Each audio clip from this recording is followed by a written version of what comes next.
দ্বান্দ্বিক নিরাকরণ বা নিরাকরণের নিরাকরণ কিছু বৈশিষ্ট্য অনুসরণ করে। এক, নিরাকরণ সবসময় বিশ্বজনীন। যেমন সচেতন প্রকৃতিতে সমস্ত জৈব প্রজাতি শতাব্দীর পর শতাব্দী ধরে নিরাকৃত হয়ে নতুন নতুন প্রজাতির সৃষ্টি হয়েছে। দুই, নিরাকরণ বাইরে থেকে আরোপিত হয় না। যেমন একটি শস্যদানা উপযুক্ত আবহাওয়ায় মাটিতে ফেললে তার অভ্যন্তরীণ অবস্থার কারণে অবশ্যই তা থেকে একটি চারা অঙ্কুরিত হবে।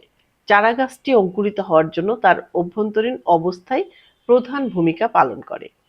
তিন, পুরনো নতুনের দ্বারা সম্পূর্ণ ধ্বংস হয় না। যেমন সমাজতান্ত্রিক বিপ্লব পুঁজিবাদী উৎপাদন সম্পর্ক ধ্বংস করার সময়ে উৎপাদন শক্তিগুলিকে বজায় রাখে।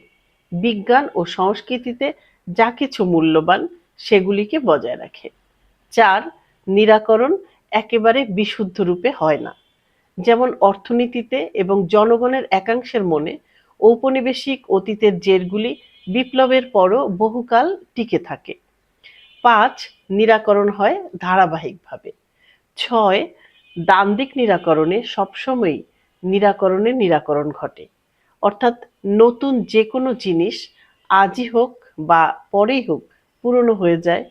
পুরনো সবকিছুর মতোই শেষ পর্যন্ত আবার নতুন একটা কিছুকে স্থান ছেড়ে দেয়। সাত, নিরাকরণ প্রগতিশীল ও ঊর্ধ্বমুখী গতির একটি প্রবণতা। যেহেতু নিরাকরণ সেকেলেকে শুধু দূরই করে না, তার ভালো দিককে ধারণও করে, তাই বিকাশ প্রগতিশীল। যেমন প্রকৃতিতে অজৈব জগৎ থেকে জৈব জগতে উত্তরণ।